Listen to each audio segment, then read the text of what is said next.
오늘 본문이 요한복음 5장 1절에서 17절입니다. 한 절씩 제가 한 절 읽고 여러분 한 절 읽고 이렇게 하겠습니다. 그 후에 유대인의 명절이 되어 예수께서 예루살렘에 올라가시니라.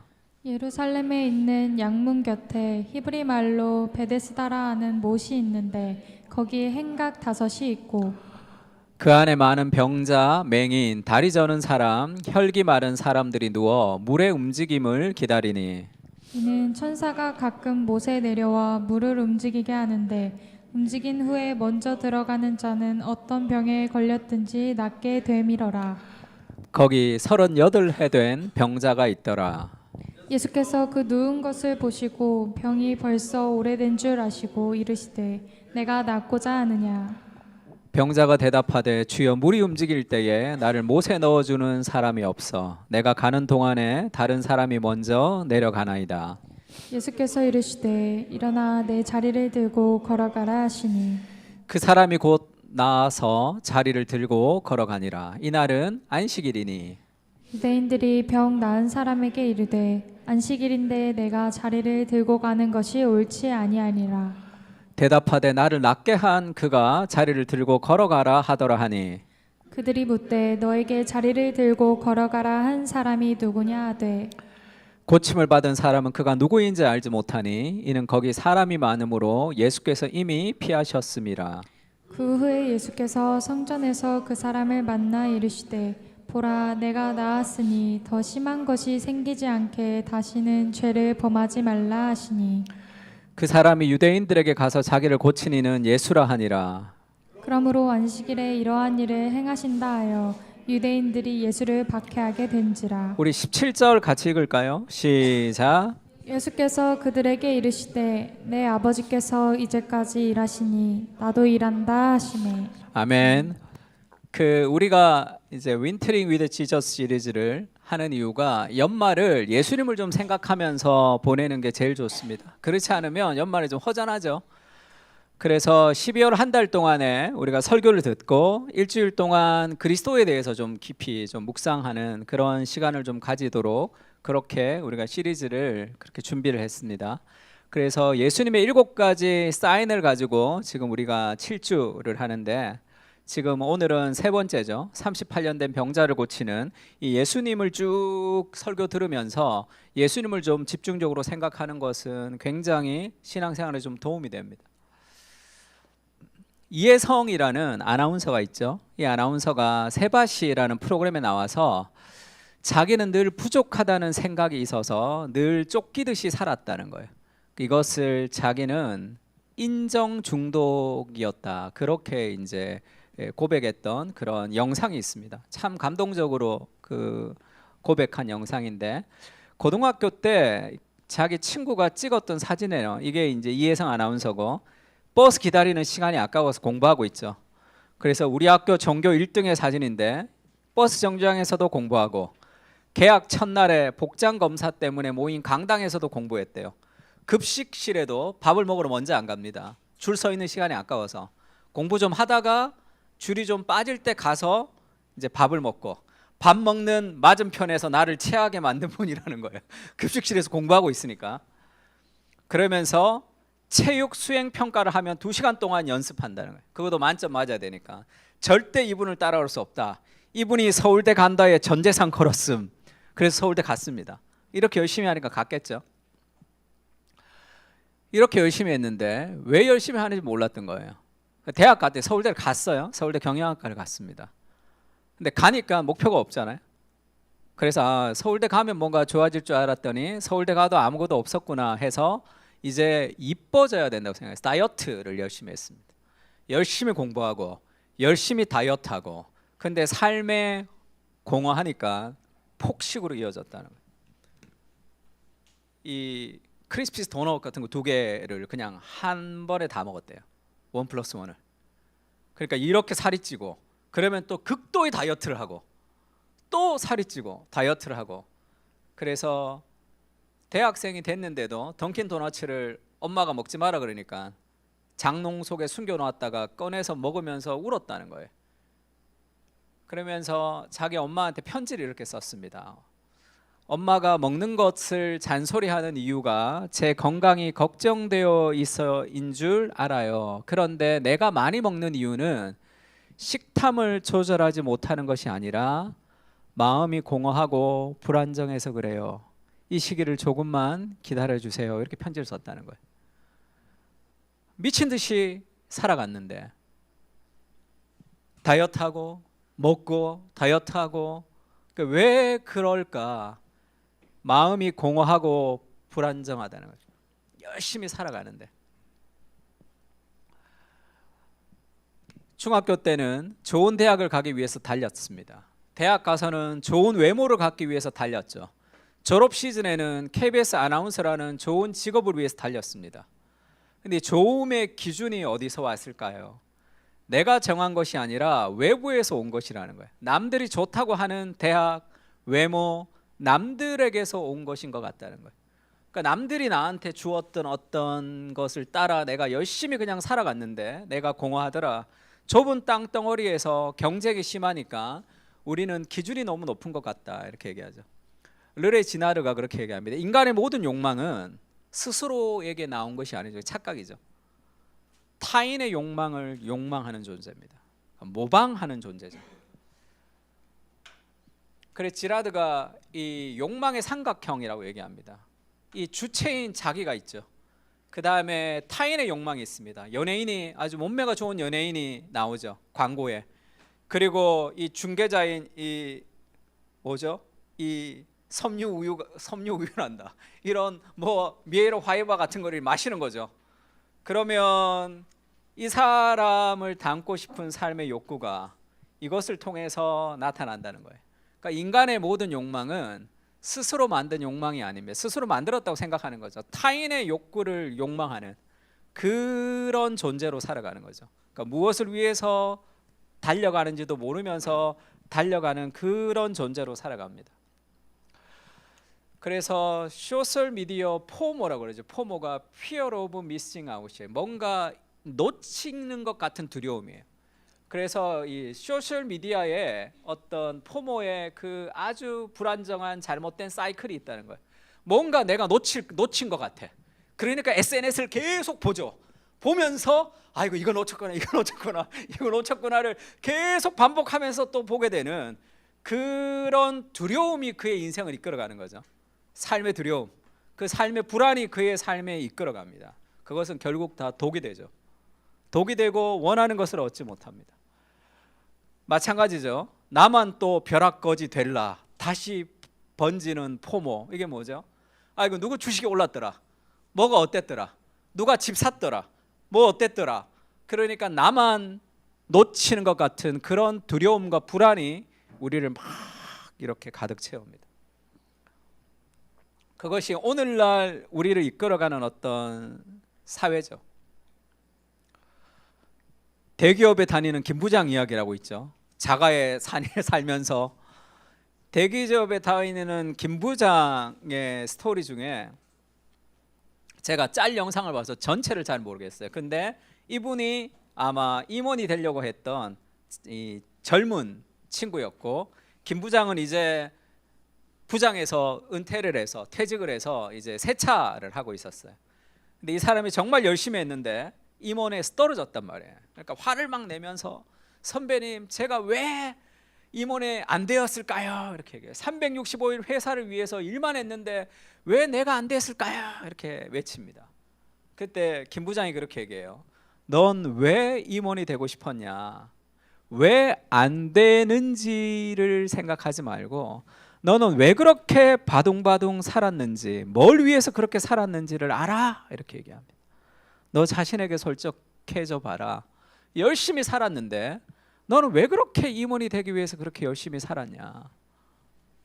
뭘 위해서 그렇게 살았는지 아느냐? 뭘 위해서 그렇게 사는지 모릅니다. 그러나 그 끝에 좋은 것이 있을 것이라 사람들이 욕망하는 그 욕망을 가지고 열심히 살아가는데 그 끝에는 결국은 배신이 있죠. 우리가 원하는 그것이 거기에 존재하지 않습니다. 그래서 이혜성이라는 이분은 이제 아나운서도 이제 퇴직했죠. 아나운서를 퇴직하니까 자기 다른 사람이 있었던 어떤 욕구를 따라 살았는데 뭐가 없단 말이에요.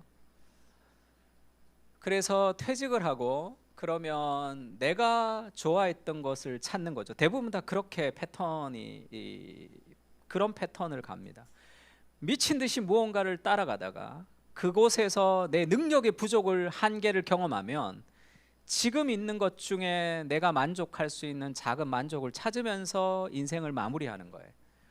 그래서 이혜성의 1% 북클럽이라는 그런 북클럽을 만들어서 사람들과 많이 대화하고 그런 저도 자주 보고 책 소개도 많이 받습니다.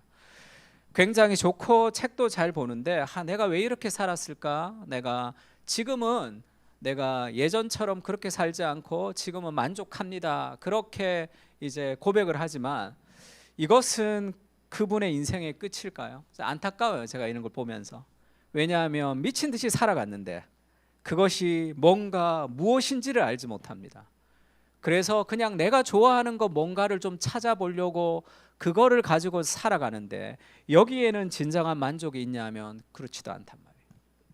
이것은 욕구를 줄이면서 행복을 찾고자 하는 스토아 학파의 사상이 그냥 깔려 있는 거죠. 불교와 스토아 학파의 사상 정도가 깔려 있습니다. 그러니까 욕망을 줄임을 통해서 행복을 찾아야 된다라고 생각하는 또 다른 행복 찾기. 그때는 열심히 달렸지만 지금은 좀 다른 방향으로 가는 것뿐이에요. 불교나 스토아 학파처럼 욕망을 줄이는 것으로 평안을 얻으려고 하는 방법은 현대 심리학에서도 많이 사용되고 있습니다. 그러나 인간은 근원적으로 삐뚤어진 본성을 가진 욕망의 존재죠. 그리고 참된 만족은 욕망을 줄이는 것으로 이루어지진 않습니다. 아우구스티누스 그리고 제임스 스미스의 말처럼 욕망을 재조정해야 되는 거예요. 죄가 뭐죠? 어거스틴이 그렇게 얘기하죠. 순서가 바뀐 사랑, disordered love. 순서가 바뀌었기 때문에 삶이 뒤박죽된 겁니다. 그러면 욕망을 아무리 줄여도 이 순서가 바뀌지 않는 욕망은 또 다른 방향일 뿐이에요. 트레이드밀에 올라서 열심히 달렸는데 끝도 없으니까 미끄러지고 나서는 냉소적이 됩니다. 삶을 그냥 다른 만족을 찾는 것뿐이죠. 참된 만족은 하나님을 가장 사랑하는 욕망의 재조정, 순서를 바꿔야 돼요. 하나님을 가장 사랑하는 삶의 욕망의 순서를 바꿀 때만 삶의 만족을 누릴 수 있습니다. 그렇지 않는 모든 삶은 다 다른 삶의 방향일 뿐이에요. 그렇게 사람들이 막 살아가는 거죠. 꽃들에게 희망은이라는 이 초등학교 때 많이 보는 그런 이 그림책 있죠. 여기 보면 이 누에고치들이 나와서 대화하죠. 그러니까 나비가 되고 싶습니다. 근데 어떻게 나비가 되는지 몰라요. 근데 이 기어오르는 탑이라고 이런 탑들이 많아요. 그러니까 다 여기 기어오릅니다. 그러니까 얘네들도 막 여기 기어올라요. 근데 왜 기어오르는지를 모르는 거야. 왜 기어오르는지를 모르고 여기서 기어오르다가 누군가는 나비가 되니까 여기 열심히 올라가면 나비가 되나 보다 그렇게 생각하는 거예요. 왜 기어오르는지도 모르면서 열심히 기어오르는데 나비가 되는 것은 여기서 이루어지는 게 아니죠. 이 누에고치의 삶에서 나비가 되는 것은 그 내 안에 나비가 되고자 하는 삶의 무엇이 다 그 안에 있는 거죠. 그거를 발견하지 못하는 거예요. 그래서 막 기어오릅니다. 열심히 살아갑니다. 그래서 여기 있는 사람들이 인스타를 막 올리죠. 그럼 여기 있는 애들이 막 부러워하면서 살아가는 그런 시대를 막 살아간단 말이에요. 그래서 우리가 어떻게 생각하느냐 하면 자신을 경쟁에서 도태될 것 같은 삶의 불안을 가지고 살아가는 거예요. 그리고 경쟁에서 도태된 삶의 냉소를 가지고 살아갑니다. 도태되다라는 것이 그러니까 도태할 때 이 도자가 쌀일도, 태자가 일태예요. 쌀을 물에 담가 놓고 이렇게 일구면 이렇게 떠오르잖아요. 그걸 이렇게 걷어내는 거를 도태된다고 합니다. 그렇게 될 것 같다는 거예요. 왜냐하면 기어오르는 탑에 다 기어서 열심히 살아가는데 내가 뒤처질 것 같은 삶의 불안을 가지고 막 살아가죠. 내 삶에 만족이 없는 거죠. 하버드생들이 벌거벗고 질주하는 까닭은 이제 하버드생들은 1년에 2번 시험 전날에 뻘거벗고 양말만 입고 모자와 양말만 신고 이렇게 뻘거벗고 그 교내를 이렇게 달리는 그런 행사가 있다 그래요. 왜 이런 행사를 할까요? 이걸 프라미얼 스크림이라고 그럽니다. 원초적 비명이라고 그러죠. 그러니까 원래는 심리학 용어죠. 굉장히 억압을 받고 있었던 어린 시절의 상처를 막 소리를 지르면서 치유가 된다라는 아주 옛날 심리학, 그것을 이제 누군가가 이름을 붙였겠죠. 그러면서 극도의 스트레스를 받으니까 그 경쟁이라는 것에서 미친 듯이 소리를 지르면서 뻘거벗고 뛰어야 되는 거잖아요. 왜? 정신이 온전히 남아있지 않잖아요. 우리나라도 민족사관고등학교 같은 데 가면 책상에 번호가 있습니다. 그 1등부터 끝등까지 번호가 있어요. 1등 하면 그 책상에 앉습니다. 그 다음 날 시험 쳐서 그 다음 시험에 2등 하면 책상을 일로 옮겨야 돼요. 그래 얼마나 그 스트레스가 많겠습니까? 그런 세상을 살아가는 거죠. 그 누구도 만족하지 못하는 이 불안과 열등감을 가지고 살아가는 세상을 살아가는 거죠. 오늘 본문도 마찬가지입니다. 유대인의 명절이 되어서 예수님이 예루살렘에 올라가셨어요. 명절이 초막절, 수장절, 유월절 셋 중에 하나겠죠. 예수님이 예루살렘에 가셨습니다. 그 예루살렘에 있는 양의 문이라는 곁에 히브리 말로 베데스다라는 연못이 있었어요. 거기에 5개의 건물이 있었는데 그 안에 많은 병자, 맹인, 다리 저는 사람, 혈기 많은 사람들이 누워서 물의 움직임을 기다렸습니다. 뭘 얘기하는 거죠? 예루살렘 성전 옆에 원하는 것을 할 수 없는 인생의 본질이죠. 병들고 다리를 절고 맹인이 되고 혈기 마른 이 모든 병의 근원이 뭐라고 얘기합니까? 성경은 죄라고 얘기하는 거예요. 죄를 해결할 수 없는, 내가 진정한 만족을 추구할 수 없는 인간의 본성을 얘기하는 거죠. 인간의 본질. 포도주는 떨어지고 그리스도만이 진정한 물이 포도주를 만드는 참된 기쁨을 줄 수 있는데 그런 인간의 삶의 한계를 보여주고 있습니다. 근데 물의 움직임을 왜 이 병자들이 기다렸냐 하면요, 천사가 가끔 못에 내려와 물을 움직이게 하는데 움직인 후에 먼저 들어가는 자는 어떤 병에 걸렸든지 낫게 되밀어라. 거기에 38해 38년 된 병자가 있더라 이렇게 얘기합니다. 지금 이 꺽쇠가 있죠. 성경에 이렇게 꺽쇠가 이렇게 있습니다. 이게 뭐냐면 이 성경은 원본을 가지고 사본이 많죠. 어떤 사본에는 없는 거예요. 근데 어떤 사본에는 있습니다. 그러니까 누군가가 첨가를 했을 수도 있고 있는 걸 뺐을 수도 있겠죠. 근데 설명을 좀 해주는 거예요. 왜냐하면 이 38년 된 병자가 왜 거기 있었냐 하면 누군가가 첨가한 거죠. 물이 움직일 때 천사가 내려와서 물을 움직이게 하는데 그때 먼저 들어가는 자가 어떤 자든지 병에 낫게 됨이라는 그런 신화가 있다는 거예요. 정말 그런 일이 있는 게 아니라 그렇게 사람들이 믿고 있어서 그 물 옆에 사람들이 쭉 기다리고 있는 거죠. 재밌지 않습니까? 베데스다라는 뜻이 베트가 집이에요.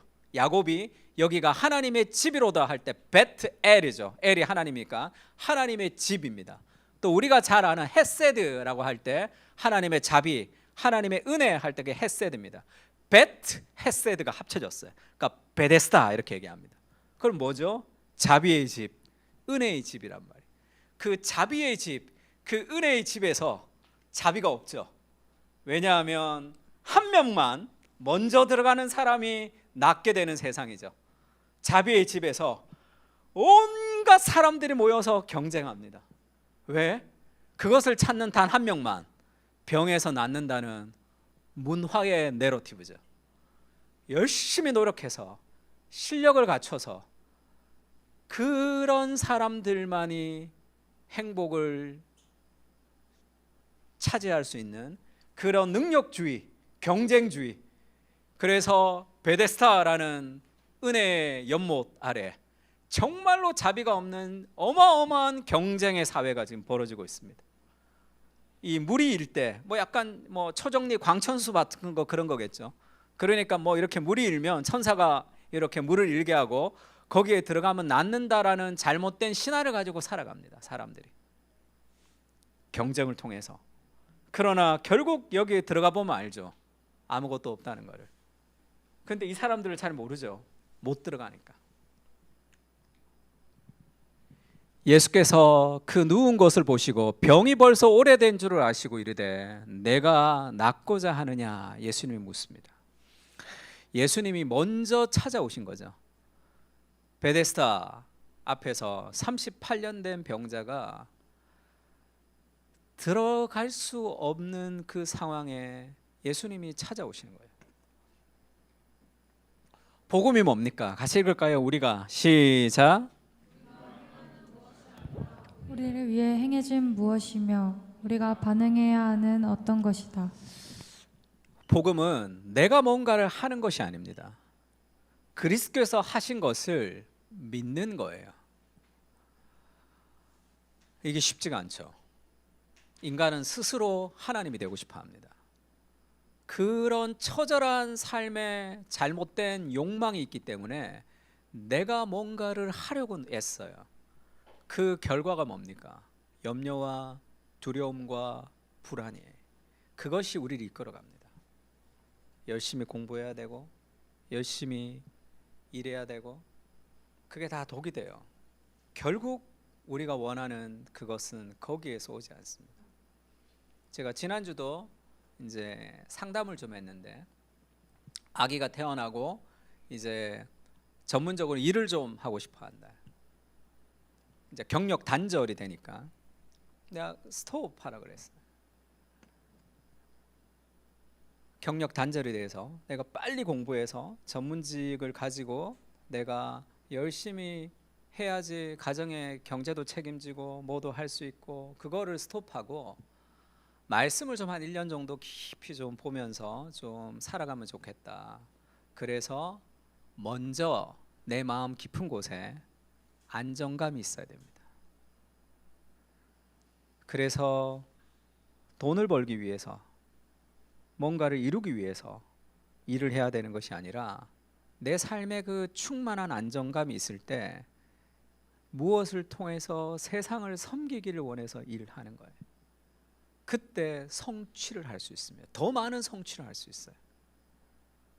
그 불안과 두려움이 우리를 이끌어가면 결국은 후회하게 됩니다. 결국은 후회하게 돼요. 복음은 내가 뭔가를 하는 것이 아닙니다. 너무 쉽게 움직여요. 너무 빨리 움직입니다. 너무 조급해요. 삶에서 하나님이 내 마음 깊은 곳에 오실 때까지의 여유와 기다림이 없는 거죠. 종교는 인간이 신을 향해 손을 뻗는 것이다. 하지만 기독교는 하나님께서 인간에게 손을 뻗으시죠. 기독교는 인간이 하나님을 찾는 것이 아니라 하나님께서 우리를 찾아오시는 겁니다. 주파수를 맞추면 돼요. 그것이 먼저입니다. 예수님이 찾아오셨어요. 근데 지금 내가 낫고자 하느냐 예수님이 그렇게 질문하시죠. 하나님의 말씀 앞에 서면 그 말씀이 우리에게 질문을 합니다. 도부장, 너는 왜 그렇게 임원이 되고 싶었니? 왜 그렇게 아둥바둥 살고 있니? 네가 그렇게 살아가는 삶의 근원의 우상은 도대체 무엇이니? 그렇게 우리에게 질문한단 말이에요. 지금 왜 예수님이 네가 낫고자 하느냐를 질문할까요? 몰라서? 얘가 나으려고 하나 안 나으려고 하나 묻는 거예요. 하나님은 전지전능하시기 때문에 모든 것을 다 아십니다. 질문할 필요가 없어요. 그런데 예수님이 우리에게 질문을 하신다는 것은 우리 안에 있는 무엇을 이끌어내는 겁니다. 질문을 통해서 우리 안에 무엇을 이끌어내기를 원하시는 거예요. 믿음을 이끌어내기를 원하시는 거죠. 왜냐하면 예수님은 병이 낫는 것보다 더 깊은 것을 주기를 원하거든요. 그 병보다 더 깊은 삶의 근원적인 문제, 죄를 해결하고 싶은 거예요. 그것은 병 고침보다 더 의미 있는 인생을 살 수 있거든요. 그래서 예수님이 질문하십니다. 네가 원하는 그것 말고 더 깊은 인간은 펠트 니드가 있어요. 내가 느끼는 필요가 있습니다. 이것 원하고 이것 원하고 이것 원하지만 나도 알지 못하는 진정한 리얼 니드가 있죠. 그것이 채워지지 않기 때문에 내가 이걸 원하는 거예요. 네가 원하는 그것 말고 네 영혼의 더 깊은 곳에 무엇을 내가 근원적인 문제를 해결하러 왔다, 이렇게 얘기하는 거죠. 그래서 예수님의 질문은 우리 안에 더 깊은 무언가를 돌아보게 합니다. 하나님 말씀 앞에 서면 교훈과 책망으로 우리를 바르게 하잖아요. 죄를 짓고 숨었을 때 아담에게 그렇게 묻습니다. 네가 어디 있느냐, 이렇게 물으시죠. 어디 있는 곳을 모르는 숨바꼭질을 하는 게 아니라 그랬죠. 네가 어디 있느냐. 아담 안에 무언가를 고백하게 하죠. 스스로 나와서 스스로의 죄를 고백하게 합니다. 그래서 결국은 창세기 3장 15절에 그리스도를 통해서 정복하게 된 구원을 선포하기 위해서죠. 죄를 고백하고 그것을 통한 진정한 구원, 그 그리스도를 통한 더 깊은 삶의 회복을 위해서 예수님이 질문하신다. 멈추어서 예수님의 질문을 받아야 됩니다. 나는 무엇을 위해서 살아가고 있는가? 나는 왜 이렇게 경쟁하는가? 그 질문 앞에 자기를 돌아봐야 돼요. 그 예수님의 질문 앞에 병자가 대답하죠. 주여, 물이 움직일 때에 나를 못에 넣어주는 사람이 없어서 내가 가는 동안에 다른 사람이 먼저 내려가나이다. 이 무슨 얘기죠? 두 가지 오해가 있죠. 수많은 오해가 있지만 크게 두 가지로 볼 수 있습니다. 첫 번째는 하나님의 말씀이 아닌 문화가 주는 내러티브를 믿어버린 거죠. 여기서 경쟁해서 승리해야지 내가 원하는 것을 얻을 수 있는데 그것은 한 명에게 주어지는 거죠. 소수에게. 그 잘못된 신화를 가지고 수많은 경쟁 속에서 자기가 그 앞에 있습니다. 그거를 누리기 위해서. 두 번째는 뭐죠? 그럴 능력이 없는 자기 자신에 대한 능력이 없잖아요. 자기가. 그러니까 뭐 하죠? 원망하죠. 넣어준 사람이 없어서, 나는 흙수저로 태어나서, 우리 집에 돈이 없어서, 나는 능력이 없어서 온갖 불평과 불만 속에서 내가 원하는 것을 채우지 못하는 삶의 모습을 예수님의 질문 앞에 그가 그렇게 얘기하죠. 예수님이 그것을 끄집어내시는 거죠. 나는 이렇게 살고 싶지 않은데, 나는 정말 번듯하게 살고 싶은데 그 경쟁에서 승리할 수 있는 능력이 없는 거예요. 그래서 그렇게 얘기하는 거죠. 수저 계급론의 헬조선, 자살이 줄었는데 20, 30대 남자가 자살률이 증가했습니다. OECD 국가 중에 20, 30대 남자의 자살률이 우리나라가 1등이에요. 왜 그렇죠? 수저 계급론의 헬조선이거든요. M4 세대. 왜 M4죠? 포기해야 될 게 많죠. 연애, 결혼, 집장만, 뭐 직장 다 포기하는 M4 세대 속에 살아가잖아. 왜죠? 천사가 물을 동하게 되면 한 명만 들어갈 수 있거든. 나는 능력이 없거든. 그러면 자기 자신에 대한 정죄, 세상을 향한 비판, 그 우울이 자기를 덮습니다. 결국은 내가 정말로 원하는 그것을 나는 얻을 수 없죠. 아무리 노력해도 되지 않는 세상의 한가운데서 스스로 목숨을 끊는 거예요. 얼마나 비참한 삶의 현실입니다. 우리가 이렇게까지 가지 않지만 이 얘기가 무슨 얘기인지는 잘 알 거예요. 우리 다 그걸 느끼고 살아갑니다. 특히 젊은 형제들은 더 그렇게 느끼겠죠. 삶의 불안과 두려움이 막 나를 짓누르죠.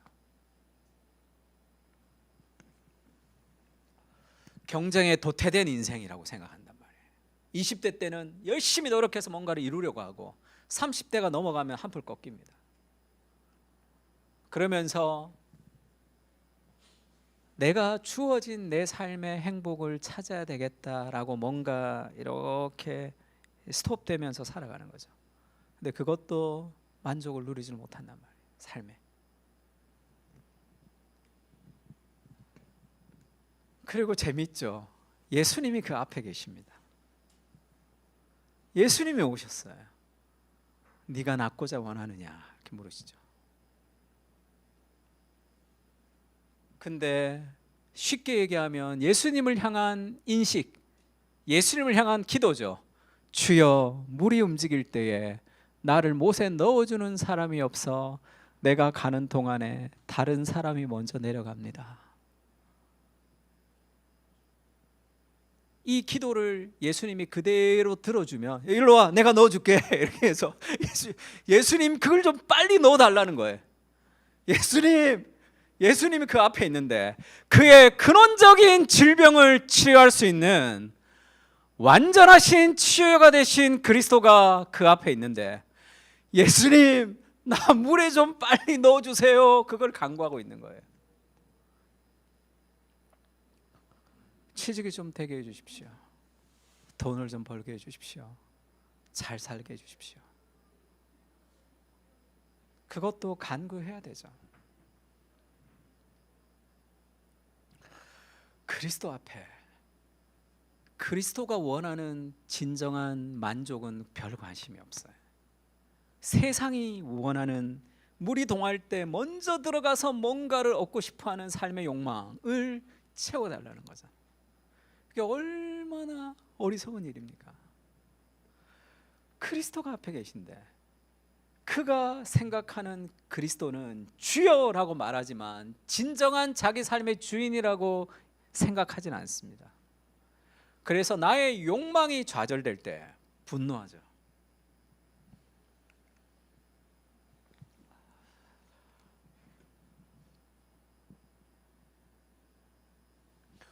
위버 리스라는 영국의 목회자가 쓴 시입니다. 3달러 가치의 하나님이라는 그런 시예요. 하나님을 좀 이렇게 3달러어치 정도, 하나님에 대한 인식이 너무 부족한 거예요. 주님의 작은 일부만 사고 싶습니다. 내 영혼을 깨트리지 않을 정도만, 수면을 방해받지 않을 정도만, 내 인생이 사로잡히지 않을 만큼만, 따뜻한 우유 한 잔만큼이면 됩니다. 내 죄책감을 누구리뜨릴 만큼이면 나는 3달러어치만 하나님을 사고 싶습니다. 흑인을 사랑하도록 만들 정도라면, 이민자를 사랑하라고 할 정도면 곤란해요. 그 정도는 곤란합니다. 나는 영원에 500g만 사서 종이 봉지에 담아 들고 싶습니다. 그 이상을 사야 한다면 무르고 돈을 되돌려 받겠습니다. 나는 3달러어치만 하나님을 사고 싶습니다. 제발. 그중 일부는 굳은 날을 위해 숨겨두겠습니다. 사람들이 알아차릴 정도로 내 안에 심한 변화가 일어나지 않도록 어떤 책임도 느끼지 않을 만큼만, 사람들이 나를 보고 괜찮은 사람이라고 여길 정도만, 이렇게 3달러어치만 하나님을 살 수 없을까요? 제발. 얼마나 간절하게 기도해요. 근데 하나님이 내 인생에 진정한 만족을 주시는 분이시로, 하나님이 내 인생에 진정한 행복을 주러 오셨다는 것을 알지 못하는 거죠. 하나님 주시는 행복 말고 다른 행복을 원합니다. 그래서 그리스도의 음성이 들리지가 않습니다. 그리스도가 내 안에 계신데도 활용을 하지 못하는 거예요. 3달러 정도 어치만 하나님을 소유하고 싶단 말이에요. 하나님이 어떤 분이십니까? 누가 손바닥으로 바닷물을 헤아렸으며 뼘으로 하늘을 쟀으며 땅에 티끌을 되어 담아 보았으며 접시 저울로 산들을 막대 저울로 언덕을 달아 보았으랴. 누가 여호와의 영을 지도하였으며 그의 모사가 되어 그를 가르쳤으라. 그가 누구와 더불어 의논하셨으며 누가 그를 교훈하였으며 그에게 정의의 길로 가르쳤으며 지식을 가르쳤으며 통달의 도를 보여주었느냐. 보라. 같이 읽을까요? 시작. 회개는 열방이 통해 한 방울 물과 같고 저울의 작은 티끌 같으며 섬들은 떠오르는 먼지 같으리니 레바논은 땔감에도 부족하겠고 그 짐승들은 번제에도 부족할 것이라. 그의 앞에는 모든 열방이 아무것도 아니라 그는 그들을 없는 것 같이 빈 것 같이 여기시느니라. 보라, 하나님에게는 열방이 뭐죠? 온 세상입니다. 온 세상이 통에 한 방울 물과 같은 분이시다는 거예요. 저울의 작은 티끌 같으며 섬들은 떠오르는 먼지 같을 것이다. 그렇게 두려워하는 레바논은 땔감으로도 부족할 것이다. 그의 앞에는 모든 열방이 아무것도 아니라 그는 그들을 없는 것 같이 빈 것 같이 여기시는 그 하나님이죠. 하나님을 어떤 분인지에 대한 인식이 우리의 삶의 풍성함을 결정합니다. 염려와 근심과 두려움과 경쟁에서 도태될 것 같은 그 삶의 불안이 우리를 막 이끌어가요. 잠을 자지 못할 정도로. 그래서 요즘 젊은 사람이 더 피곤해. 그래서 제가 이 강의 가면 어른들은 잘 안 졸아요. 대부분 조는 사람 다 젊은 사람들입니다. 왜죠? 잠을 잘 안 자거든. 뭘 그렇게 할 일이 많은지. 그러나 만족을 누리지 못하며 살아가는 거죠. 안식할 수 없습니다. 하나님이 어떤 분이신지에 대한 인식이 우리의 영혼을 안식하게 한단 말이에요. 너는 내게 부르짖으라. 같이 읽을까요? 시작. 너는 내게 부르짖으라. 내가 내게 응답하겠고 내가 알지 못하는 크고 은밀한 일을 내게 보이리라. 너는 내게 부르짖으라. 내가 내게 응답을 하겠고 네가 알지 못하는 크고 은밀한 일을 내게 보일 것이라. 이 세상은 하나님이 창조하셨습니다. 그 창조주 앞에 서 있을 때 삶에 생각하지 못하는 삶의 영적인 자신감이 있죠. 내 분야의 최고의 전문가는 예수님이다 이렇게 얘기했죠. 기도하십시오. 그러면 상상할 수 없는 삶의 비즈니스의 아이디어도 있고 공부할 수 있는 방식도 다 배울 수 있습니다. 최고의 재테크 전문가는 예수님이죠.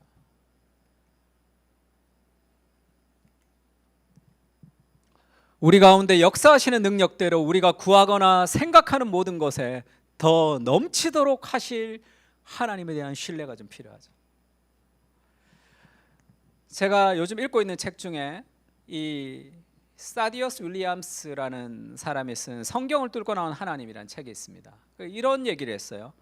근래 연구들은 경외심을 느낄 때마다 사람들이 더 너그럽고 이타적이며 환경에 대한 책임감과 지적 분별력을 높아지고 우울감과 불안감이 낮아지는 것을 발견했다는 거예요. 경외를 느낄 때마다.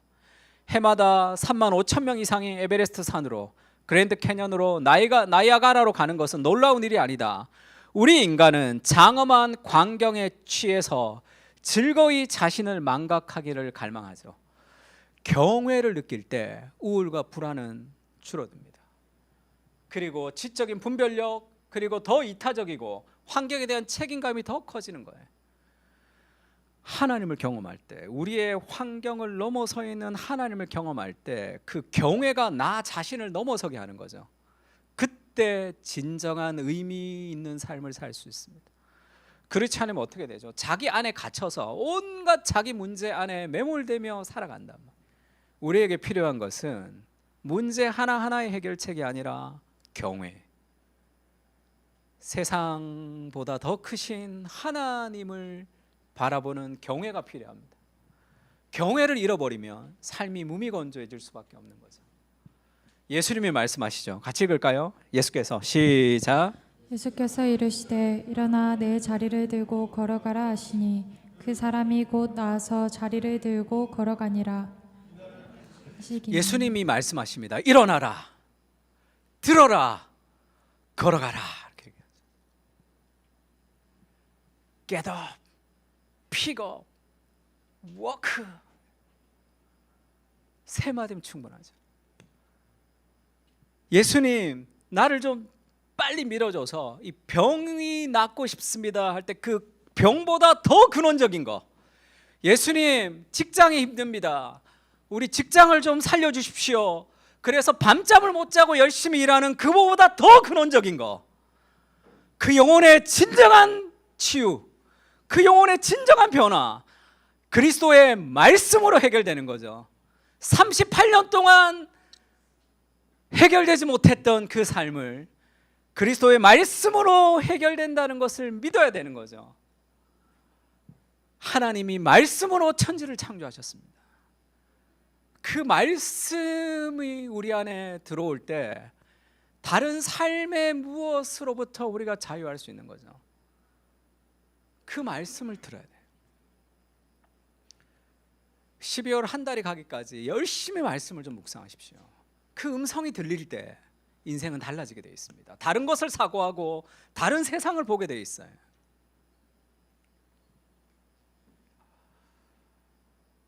기록된 바 내가 너를 많은 민족의 조상으로 세웠다 하신 것 같으니 그가 믿은 바 아브라함이 믿었죠. 하나님은 죽은 자를 살리시며 없는 것을 있는 것으로 부르시는 이시니라. 이 삶의 확신을 가질 때 그 안정감을 가지고 우리가 살아갈 수 있습니다. 수많은 삶의 염려의 문제를 우리가 해결할 수 있는 문제가 없잖아요. 그러나 그 삶의 안정감을 붙들어야 되는 거죠. 하나님은 죽은 자를 살리시고 없는 것을 있는 것처럼 부르시는 이시죠. 그 그리스도 앞에서 우리가 간구해야 될 간구의 제목은 그리스도의 음성을 듣는 것이고 진정한 만족 되신 그리스도를 고백하는 거예요. 물에 좀 넣어 주십시오가 아닙니다. 경쟁하는 세상 속에서 같이 읽을까요? 시작. 경쟁하는 세상 속에서 참된 안식을 주기 위해 죽으셨다. 예수님이 그렇게 살아가는 아둥바둥 살아가는 세상 속에 참된 안식을 선포하기 위해서 오셨죠. 유대인들이 병 나은 사람에게 말씀합니다. 안식일인데 네가 자리를 들고 가는 것이 옳지 아니하다. 지금 그 38년 된 병자가 고쳐졌는데 유대인들이 컴플레인을 거는 거예요. 안식일 날 병 고쳤다. 이게 문제가 되는 거죠. 대답하되 나를 낫게 한 그가 자리를 들고 걸어가라 하더라. 이 사람도 신앙이 그렇게 튼튼하진 않습니다. 잘 모르겠는데 나를 낫게 한 내 책임 아니에요. 저 사람이 그냥 걸어가라 그래서 내가 나았습니다. 책임 전가. 그들이 묻되 너에게 자리를 들고 걸어가라 한 사람이 누구냐? 고침받은 사람이 그가 누구인지 알지 못하니. 잘 몰라요. 지금 예수님에 대해서 명확하게는 잘 모릅니다. 거기에 사람이 많으로 예수님이 이미 피하셨죠. 그리고 나서 예수께서 성전에서 그 사람을 만나서 말씀하십니다. 왜 성전에서 만나죠? 성전은 죄를 사하는 곳이잖아요. 그리스도가 너의 죄를 사하는 진정한 만족, 죄 사함을 경험한 사람들이 가지는 진정한 죽음의 부정으로부터의 자유를 얘기하는 거죠. 그 안정감으로 인생을 출발해야 되는 거예요. 그렇지 않으면 내 삶의 결핍을 채우기 위해서 어떤 죄를 저지르는 거죠. 다른 것들을. 그래서 보라, 네가 나았으니 더 심한 것이 생기지 않게 다시는 죄를 범하지 말라. 그가 진정한 만족이 없었기 때문에 그의 죄를 범하는 삶을 살았던 거죠. 그 죄는 뭡니까? 특정한 어떤 죄인지를 알 수 없지만 저는 그렇게 생각합니다. disorder이더라고요. 순서를 바꾼 사람입니다. 성전에서 그가 정말 진정한 죄사함을 선포하신 거죠. 근데 그 사람이 유대인들에게 가서 고자질합니다. 자기를 고친 사람이 예수라 이렇게 또 일러 바쳐요. 그냥 연약한 인생이죠. 늘 예수님 믿지만 그러므로 안식일에 이러한 일을 행하신다 하여 유대인들이 예수를 박해하죠. 결국 예수님이 이것으로 죽습니다. 안식일을 범했던 사람으로 예수님이 십자가에 죽는 거죠. 예수님이 이렇게 얘기합니다. 같이 읽을까요? 시작. 예수께서 그들에게 이르시되 내 아버지께서 이제까지 일하시니 나도 일한다 하시매. 안식일 날 왜 병을 고쳤느냐? 유대인들은 안식일을 거룩하게 지키라라는 것을 거룩하게 지키려고 부칙을 만들었어요. 안식일 날 일하면 안 됩니다. 안식일 날 몇 리를 걸어가면 안 되고, 그래서 미국에 유학한 사람들 보면 유대인들은 주일 날 도서관에 불을 안 켠대요. 그래서 책 들고 서 있는답니다. 누가 올 때까지. 그러니까 불 좀 켜달라고 얘기한대. 그럼 그 사람은 안식일을 범해도 되고 지만 안 범하면 되는 그런 희한한 이 신앙을 가지고 있는데, 그런 종류의 율법적인 삶으로 바뀌는 거죠. 근데 예수님이 너 안식일 날 왜 일하냐 이렇게 얘기하니까 내 아버지께서 이제까지 일하시니 나도 일한다. 이게 뭐죠? 안식일은 일하지 않는 것이 아니라 안식일은 뭐죠? 죄로부터 묶여있는 그 영혼이 해방되는 그것이 진정한 안식이라는 거죠. 그러니까 나는 진정한 안식을 베푸는 안식일에 가장 맞는 일을 하고 있다 이렇게 얘기하죠. 하나님은 나를 통해 세상에 안식을 보여주는, 세상을 안식하게 하는 그 일을 하신다. 지금 그 얘기를 하고 있습니다. 예수님의 제자들이 밀밭을 가다가 음식을 먹었습니다. 안식일을 범했다고 그 바리새인들이 욕하죠. 안식일 날 밀밭을 가도 안 됩니다. 근데 밀밭을 가고 이것을 먹어버렸다면, 안식일 날 배고파서, 그럼 안식일을 범하는 거란 말이에요. 그런데 예수님이 안식일을 범한 게 아니다라고 얘기하는 게 아니라 그들은 정말 안식일 날 꼭 필요한 일을 했다 이렇게 얘기하죠. 그러면서 이런 얘기합니다. 야, 다윗이 안식일 날 제사장이 먹는 진설병을 먹은 것을 알지 못하느냐? 그 먹는 것을 굉장한 잘한 일이다 이렇게 얘기하죠. 또 두 번째 이렇게 얘기합니다. 안식일에 제사장들이 성전 안에서 안식을 범하여도 죄가 없는 줄을 너희가 율법에서 읽지 못하였느냐? 내가 너희에게 이르노니 성전보다 더 큰 이가 여기 있다. 안식일 날 제사장은 성전에서 제사를 2번 드리니까 일을 더 2배로 합니다. 근데 그걸 안식일을 범해서 이렇게 얘기하지 않죠. 주일은 안식일인데 나는 주일날 직업적인 일을 행하죠. 목사님 안식일을 범하면 안 되면 그러면 설교 안 하고 막 그렇게 우리가 다 그냥 누워 있어야 됩니까? 제사장이 안식일 날 일하는 그것은 진정한 안식의 본질이죠. 죄를 사하는 그 일이 이루어지고 있으니까. 그래서 성전보다 더 크니, 나와 같이 있을 때 제자들이 먹는 것은 성전 안에서 제사장들이 일하는 것과 같다는 거예요. 왜죠? 그리스도를 통해서 죄 사함이 이루어지는 그것이 진정한 안식은 그리스도가 주시는 것이다. 나는 안식일의 주인이다 그렇게 얘기하죠. 안식일에서 이 신명기에도 그렇게 얘기합니다. 7째 날은 내 하나님 여호와의 안식일인즉 너나 내 아들이나 남종이나 여종이나 소나 낙이나 모든 가축이나 내 문 안에 유하는 객이라도 아무 일도 하지 못하게 하고 남종이나 여종에게 너같이 안식하게 할지니라.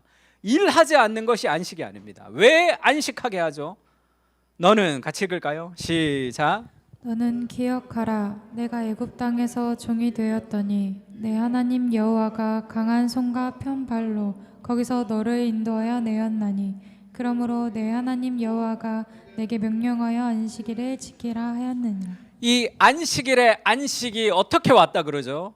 애굽 땅 종되었던 곳에서 구원한 어린 양의 죽음으로 그들이 구원했던 그 구원을 안식이라고 얘기합니다.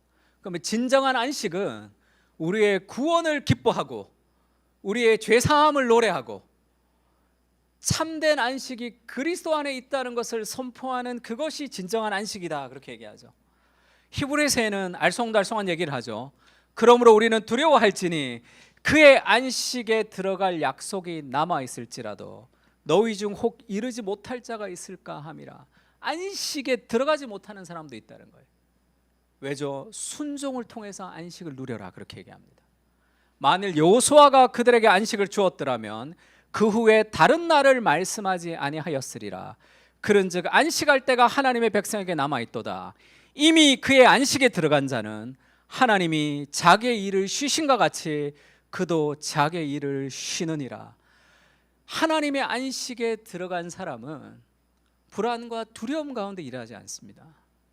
진정한 안식이 뭐죠? 하나님의 통치가 이루어지는 것이 안식이죠. 그 하나님이 내 인생 가운데 함께 하시는 걸 누리면서 그 안정감 가운데 세상을 섬기는 일을 하는 거예요. 그러므로 우리가 저 안식에 들어가기를 힘쓸지니, 안식에 들어가기 힘쓰라고 그러죠. 이는 누구든지 저 순종하지 아니하는 본에 빠지지 않게 하려 함이라. 그 안식을 순종을 통해서 누린다는 거예요. 일하지 않음으로, 걱정을 그침으로, 하나님을 예배함으로 더 많은 성취를 누릴 수 있습니다. 왜 사람들이 안식하지 못합니까? 이 불의 전차라는 영화에 보면 두 사람이 대조가 되죠. 이 사람이 해롤드 아브라함이라는 사람이고 이 사람이 에릭 리들이라는 사람이죠. 해롤드 아브라함이 굉장히 불안해하죠. 그러면서 결승전까지 너무 초조해합니다. 코치가 그렇게 묻죠. 왜 그렇게 불안해하냐? 금메달을 따려고 너가 왜 그렇게 아둥바둥하냐? 금메달 앞에 있으니까 너무 불안한 거예요. 이렇게 얘기합니다. 총성이 울리면 내 존재를 증명하는데 딱 10초밖에 안 주어지기 때문에 열심히 노력해서 그 10초 안에 나를 증명해야 되잖아요. 그러니 얼마나 불안하게 살아야 돼. 에릭 리더리 그렇게 얘기하죠. 하나님은 나를 달리도록 창조하셨다. 나는 달릴 때 하나님을 느낀다. 이렇게 얘기하죠. 금메달을 따고 안 따고의 문제가 아닙니다. 왜 그가 쉬지 못하죠? 인간의 모든 일은 그 밑에 깔려있는 동기가 있습니다. 나를 드러내고 싶다. 내 이름을 알리고 싶거든요. 이렇게는 살고 싶지 않거든요. 일하는 게 아니라 일보다 더 가장 밑에 깔려있는 일의 동기가 우리를 쉬지 못하게 해요. 그래서 예배를 드리러 옵니다. 그래도 쉬지 못하죠. 그래도 쉬지 못해. 내 안에 깔려있는 그 삶에 쉬지 못하는 삶의 동기가 있잖아요. 불안하죠. 계속 뭔가를 해야 됩니다. 팀 켈러가 일과 영상에서 이렇게 얘기하죠. 실제로 허다한 현대인들이 생산성이나 발음이 잘 안 돼요. 경상도 사람인데 제가 건메달 생산성이나 성공인이 하는 데서 자존감을 얻으려고 안간힘을 쓰지만 금방 탈진하고 맙니다. 이를 통해 뭔가 의미 있는 사람이 되고 싶은 거예요. 성취를 통해 지금의 내가 마음에 들지 않아서 더 나은 인생이 되고 싶단 말이에요. 그것이 세상으로부터 우리가 받았던 교육이죠. 그래서 쉬지 못합니다. 안간힘을 쓰지만 금방 탈진하고 말죠. 왜? 나는 최고가 될 수 없다는 걸 알고. 그러면 세상을 향한 불평, 나 자신에 대한 비난으로 결국은 끝이 납니다. 그러다가 어느 정도 재능이 있으면 내가 좋아하는 그 일을 하면서 행복을 누리려고 노력하지만 그것도 진정한 만족이 없는 거죠.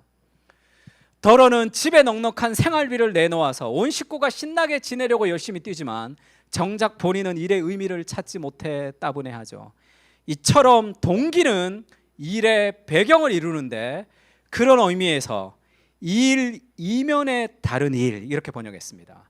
work under the work예요. 일 밑에 깔려있는 또 다른 일, 내가 열심히 일하는 삶의 동기죠. 그것을 내려놓지 못하면 안식을 누릴 수가 없습니다. 안식을 내릴 수가 없어요. 그래서 예수님이 앞에 있는데 물에 좀 던져주십시오 그렇게 얘기하는 거예요. 그래서 그 경쟁에서 내가 좀 잘 살게 해주십시오. 예수님이 그것을 위해서 오신 것이 아니라 더 근원적인, 지금 너가 완전한 안식을 뭔가를 하지 않아도 너의 그 존재 자체가 완전한 사랑과 인정과 완전한 은혜를 누리는 완전한 존재라는 안정감을 가지고 일하게 하는 거죠. 그러면 더 많은 성취를 할 수 있습니다. 더 많은 것을 누릴 수도 있습니다. 그러나 그것이 그에게 관심사가 아니죠.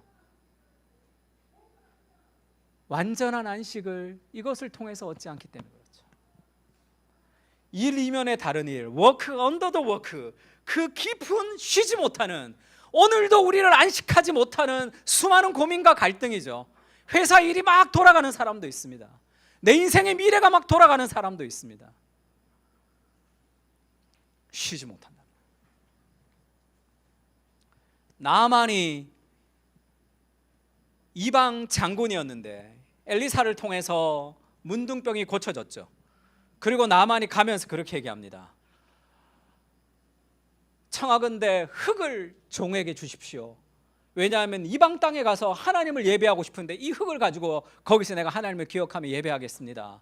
종이 번제물과 다른 희생 제사를 여호와 외에 다른 신에게 드리지 않고 여호와께 드리겠습니다. 그곳에 가서도.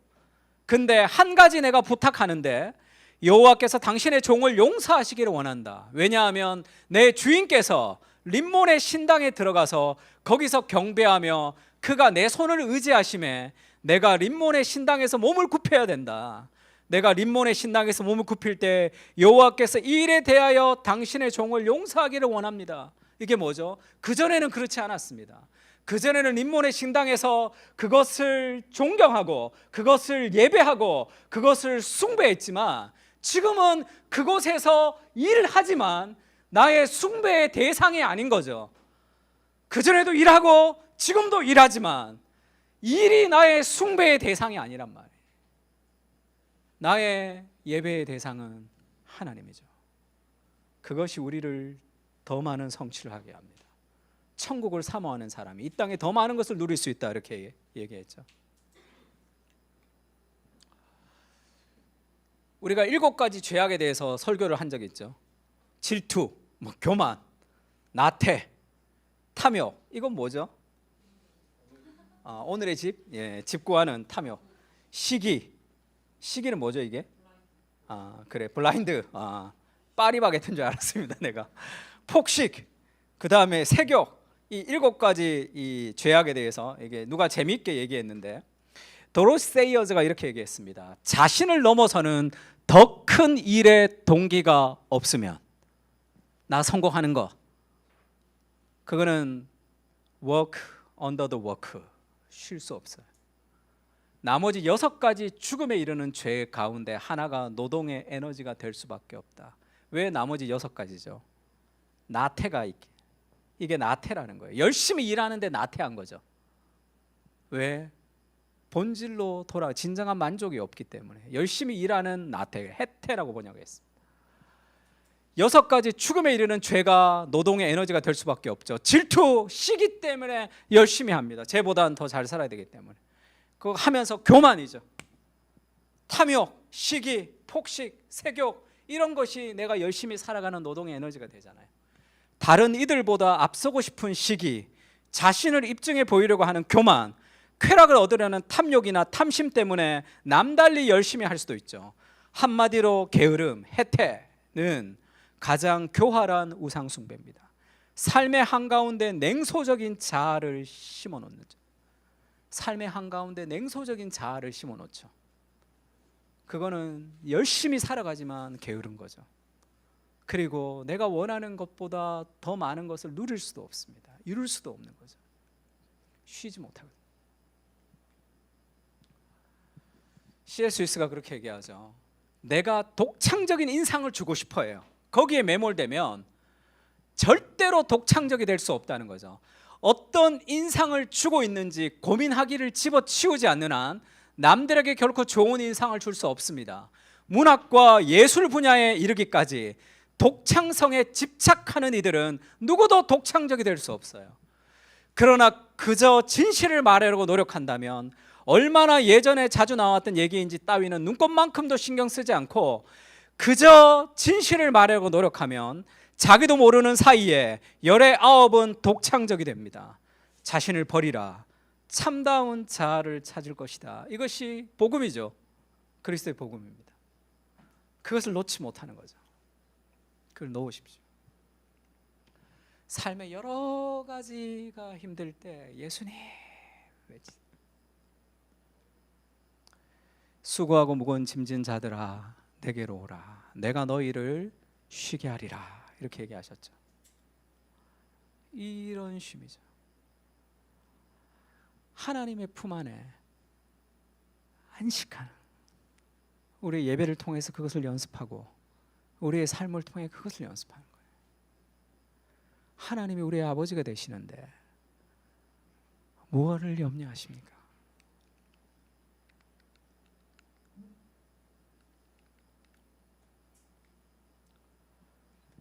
예수님이 십자가에서 말씀하시죠. 다 이루었다. It is finished. 저희 아내가 F 발음 절대로 하지 말라고 그랬는데 It is finished 이렇게. 제이콥, could you understand my Konglish 발음? 아, 네, 자, 다 이해한답니다. 예. 그리스도의 은혜로 다 이해한다고 해서. 예. 예수님이 십자가에서 죽으셨죠. 왜 그렇습니까? 그 경쟁 사회에서 아둥바둥하는 38년 된 병자를 위해서 내가 다 이루었다. 그리스도가 우리에게 자신의 목숨을 주신 그분이 가장 좋은 것을 주지 않겠습니까?